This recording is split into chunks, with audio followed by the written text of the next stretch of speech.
Leaders must serve. Leaders should be your best servers, serving your employees, your teammates, your clients.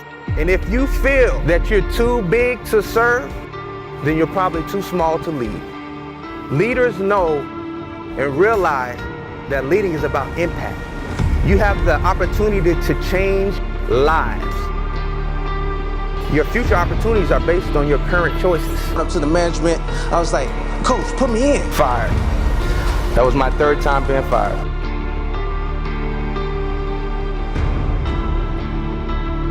Demoted, rejected.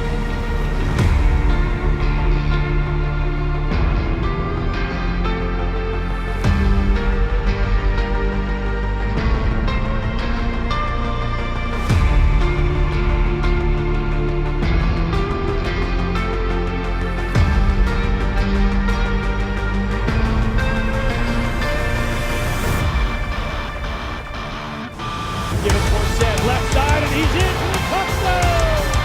Justin Forsett! Forsett running to the right, he cuts it back to the 10, 5, he's in for a touchdown! Justin Forsett making it easy. That money for the winner game for Justin Forsett will run over 100 yards in the first half alone.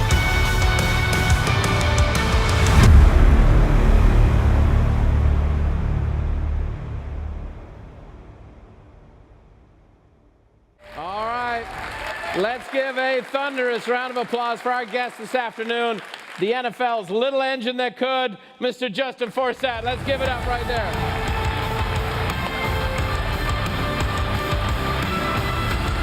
Hey, goodbye. You have a story that's different than most, and I think your story has resonated with so many people, and I think it's going to help you, everyone who's here and everybody who's watching. Because his story is one of perseverance, and we all can see people, and you know, there's 80,000 people chanting your name, and you got all these accolades and so on and so forth, but rarely do people understand the struggle and the challenge. His message is not a football message. His message is a life message. And when people can hear a story like that, all of a sudden it makes us look at our own story and go, my gosh, if he persevered through that, I can persevere through this. I know you guys are looking at me like, man, this guy played 9 years in the NFL. I look like a weird combination between Kevin Hart and 50 Cent. I get it. I get it. I hear it all the time. I grew up, the city was called Mulberry, Florida. It's right by Lakeland, Florida, where the Tigers have their training camp. And the actual city got its name from a tree that sits in the middle of town where they used to hang slaves a long time ago. I couldn't control where I grew up. Not a lot of people make it out to accomplish their goals and dreams and aspirations. I remember that declaration, like, man, I don't care how it's gonna happen. I don't know how it's gonna happen, but I'm gonna play in the NFL one day. I'm gonna be successful. People always told me, man, you're too small, you're too short, you're too slow, even back then when I was in Pop Warner. And they kept telling me 6 words. 6 words I've heard in some form or fashion my entire life. And those 6 words were, we know what you can do. We know what you can do. But I didn't care about that. That was just noise. I knew I had a dream. I knew I had a goal. And I made a declaration early on that, man, I'm not going to allow those things that happened to me and my family to happen to my family, my future kids will never have to worry about having the power going out or having to live out of a motel or having to run from the repo man if I had anything to do with it. But I can remember the messages that my mom would tell me. Just keeping the faith, continue to work hard, excel at what you can control. So I put in the work, I was disciplining my body, and I was doing those push-ups and sit-ups. I remember in the middle of Texas heat in the summer, I was out by myself, just me and my sweat, just running up and down the field, sprinting, trying to beat my body up. So every opportunity I got, I was gonna maximize it, making sure I was putting in that preparation to seize every moment that came my way. Today, I'm gonna share with you a little bit about my story and chat with you about how better think about your time when you're waiting on your breakthrough. I realized at a fairly young age that greatness grows best in the shadows. I'll say that again. Greatness grows best in the shadows. And what I mean by that is that your greatest gains in life don't come when you're at the mountaintop. They come when you're on your climb and you're on your pursuit to the top.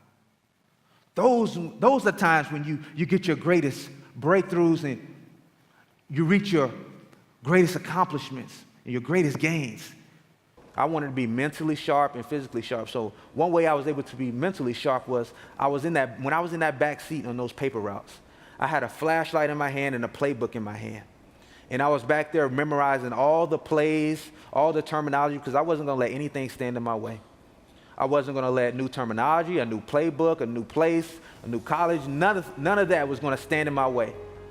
I want to remove all excuses and all doubt. You must excel at what you can control. You must excel at what you can control. Now, I was always the shortest, the smallest, not really the biggest guy. I kept hearing some of those same messages I was hearing throughout my life. This guy's got too many limitations. We know what guys this size can do. He won't make it at this level. But I couldn't control that. But what I could control is how I thought about those things and how I allowed those things to motivate me. Those things that I control, I made sure they were at a premium level. My attitude, my effort, my preparation. Those things that I could control, I make sure I excelled at because those things kept me until I got my breakthrough. Have you ever faced a bit of adversity in your life? Have you ever faced some difficult times? Has someone undervalued you? Have you ever felt unappreciated? Show of hands. Anybody that ever felt those things before, ever in life? So my question to you is, how are you responding? For the longest time, when I faced adversity, I would ask the question, why? Why me? But the question that we should be asking when we go through adversity is not why, but how. How can I use this for my good? How can I use this to benefit me in the long run? I knew for me, I wasn't going to allow those things to define me. I was going to allow those things to refine me and make me a better man, a better person. So every bit of adversity that I faced, I used it as motivation. I used it as fuel. I allowed those things that tried to hurt me or deter me to push me instead of pull me from my destination and my destiny. It was a mindset. It was a mind shift. It was a mentality. It was a perspective that allowed me to get over those humps. But that's when I learned that there's another thing that you need to do while you're in the shadows. And that's you must build a huddle. You can't do life by yourself. You have to build a team around you. You need that in your life. Because with the ebbs and flows of life, it can get very difficult. And you need people that's going to pour into you, that's going to lift you up, that's going to encourage you when times get bad. When the headlines say one thing about you, these people can remind you who you really are and what you're rooted in. It's important to have that huddle. Not a group of yes men, but people that are going to hold you accountable. They're going to speak truth to you. People that are going to tell you to keep pushing when you need to push and to pivot when you need to pivot. It's important to have that circle of trust. Been around a lot of great leaders and learned what it takes to lead while in the shadows. One thing I learned about leadership and leaders must serve. Leaders should be your best servers, serving your employees, your teammates, your clients. You have the opportunity to change lives. And that's what leaders are. They're difference makers.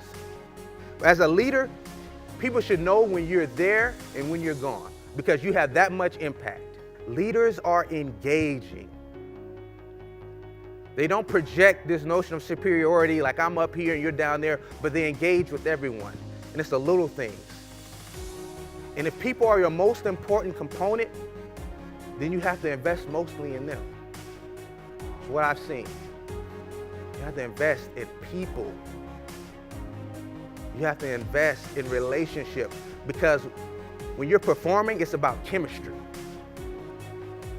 You have to be able to have relationship with people to develop chemistry. But I can tell you right here today, and I'm gonna be that voice for you, like Stephen was for me. I got you. I'm with you. I believe in you. And at the end of the day, I love the passage that you used earlier this morning. It says, so let us never grow weary in doing good, for in due season we will reap, if we do not give up. Yeah, that's right. There it is. Let's not give up. Yep, That's my time. that's Thank you, beautiful. guys. Give it up, ladies and gentlemen. Mr. Justin Forsett. Way to go, buddy. Thank you. Come on. That's beautiful.